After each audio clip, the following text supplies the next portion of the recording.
Section G2A. Operating Procedures. Section G2A. Phone Operating Procedures. USB/LSB conventions. Breaking into a contact. Transmitter setup for voice operation. Answering DX stations. Question: which mode is most commonly used for voice communications on frequencies of 14 MHz or higher? The correct answer is A. Upper sideband. Question: which mode is most commonly used for voice communications on the 160, 75, and 40 meter bands? The correct answer is B. Lower sideband. Question: which mode is most commonly used for SSB voice communications in the VHF and UHF bands? The correct answer is A. Upper sideband. Question: which mode is most commonly used for voice communications on the 17 and 12 meter bands? The correct answer is A. Upper sideband. Question: which mode of voice communication is most commonly used on the HF amateur bands? The correct answer is C. Single sideband. Question: which of the following is an advantage of using single sideband as compared to other analog voice modes on the HF amateur bands? The correct answer is D. Less bandwidth used and greater power efficiency. Question: which of the following statements is true of single sideband SSB? The correct answer is B. Only one sideband is transmitted. The other sideband and carrier are suppressed. Question: what is the recommended way to break into a phone contact?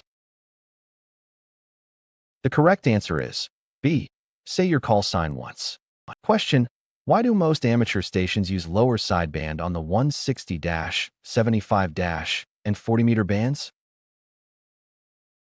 The correct answer is D. It is commonly accepted amateur practice. Question: which of the following statements is true of Vox operation versus PTT operation? The correct answer is B. It allows hands-free operation. Question: generally, who should respond to a station in the contiguous 48 states calling CQDX? The correct answer is C. Any stations outside the lower 48 states. Section G2B. Operating effectively. Band plans, drills and emergencies. Races operation. Question: which of the following is true concerning access to frequencies? The correct answer is C. Except during emergencies, no amateur station has priority access to any frequency.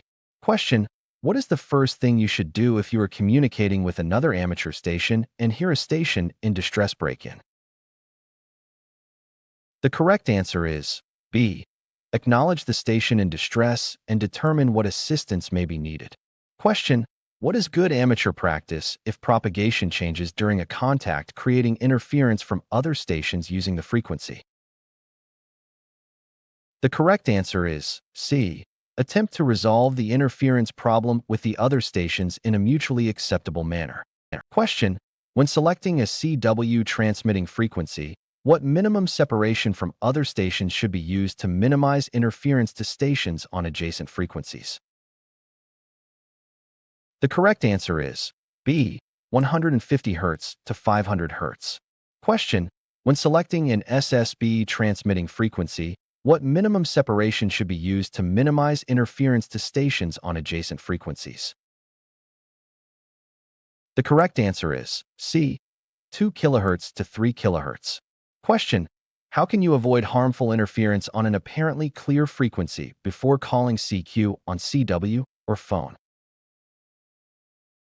The correct answer is A. Send QRL on CW, followed by your call sign, or, if using phone, ask if the frequency is in use, followed by your call sign. Question: which of the following complies with commonly accepted amateur practice when choosing a frequency on which to initiate a call? The correct answer is C. Follow the voluntary band plan.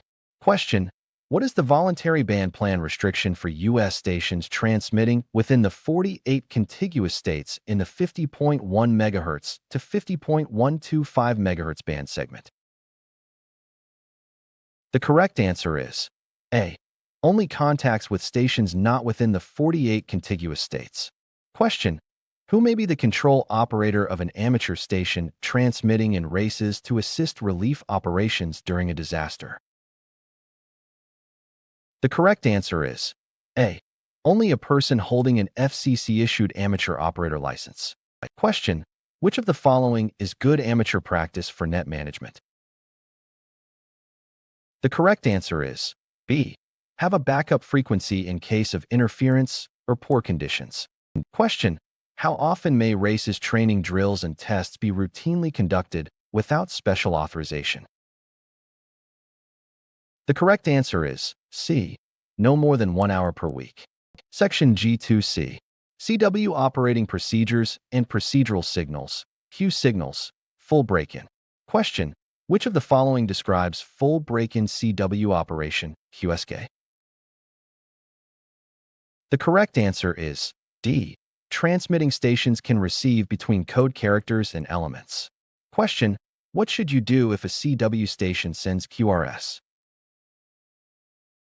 The correct answer is A. Send slower. Question. What does it mean when a CW operator sends KN at the end of a transmission? The correct answer is C. Listening only for a specific station or stations. Question. What does the Q signal QRL mean? The correct answer is D. Are you busy? Or is this frequency in use? Question. What is the best speed to use when answering a CQ in Morse code? The correct answer is B. The fastest speed at which you are comfortable copying, but no faster than the CQ. Question. What does the term 0 beat mean in CW operation? The correct answer is D. Matching the transmit frequency to the frequency of a received signal. Question. When sending CW, what does a C mean when added to the RST report? The correct answer is A. Chirpy or unstable signal. Question. What pro sign is sent to indicate the end of a formal message when using CW? The correct answer is C. AR. Question. What does the Q signal QSL mean? The correct answer is C. I have received and understood. Question. What does the Q signal QRN mean? The correct answer is D. I am troubled by static. Question. What does the Q signal QRV mean? The correct answer is D. I am ready to receive. Section G2D. Volunteer Monitor Program. HF Operations. Question. What is the Volunteer Monitor Program? The correct answer is A. Amateur volunteers who are formally enlisted to monitor the airwaves for rules violations. Question. Which of the following are objectives of the Volunteer Monitor Program? The correct answer is D. To encourage amateur radio operators to self-regulate and comply with the rules. Question. What procedure may be used by volunteer monitors to localize a station whose continuous carrier is holding a repeater on in their area? The correct answer is B. Compare beam headings on the repeater input from their home locations with that of other volunteer monitors. Question. Which of the following describes an azimuthal projection map? The correct answer is B. A map that shows true bearings and distances from a specific location. Question. Which of the following indicates that you are looking for an HF contact with any station? The correct answer is C. Repeat CQ a few times, followed by this is, then your call sign a few times, then pause to listen, repeat as necessary. Question. How is a directional antenna pointed when making a long path contact with another station? The correct answer is C. 180 degrees from the station S short path heading. Question. Which of the following are examples of the NATO phonetic alphabet? The correct answer is D. Alpha, Bravo, Charlie, Delta. Question. Why do many amateurs keep a station log? The correct answer is D. To help with a reply if the FCC requests information about your station. Question. Which of the following is required when participating in a contest on HF frequencies? The correct answer is C. Identify your station according to normal FCC regulations. Question: what is QRP operation? The correct answer is B. Low power transmit operation. Question: why are signal reports typically exchanged at the beginning of an HF contact? The correct answer is A. To allow each station to operate according to conditions. Section G2E. Digital mode operating procedures. Question: which mode is normally used when sending RTTY signals via AFSK with an SSB transmitter? The correct answer is D. LSB. Question: what is VARA? The correct answer is B. A digital protocol used with WinLink. Question: what symptoms may result from other signals interfering with a PACTR or VARA transmission? The correct answer is D. All these choices are correct. Question: which of the following is good practice when choosing a transmitting frequency to answer a station calling CQ using FT8? The correct answer is D. Find a clear frequency during the alternate time slot to the calling station. Question: what is the standard sideband for JT65, JT9, FT4, or FT8 digital signal when using AFSK? The correct answer is B. USB. Question: what is the most common frequency shift for RTTY emissions in the amateur HF bands? The correct answer is B. 170 Hz. Question: which of the following is required when using FT8? The correct answer is B. Computer time accurate to within approximately 1 second. Question: in what segment of the 20-meter band are most digital mode operations commonly found? The correct answer is D. Between 14.070 MHz and 14.100 MHz. Question: how do you join a contact between two stations using the PACTR protocol? The correct answer is C. Joining an existing contact is not possible. PACTR connections are limited to two stations.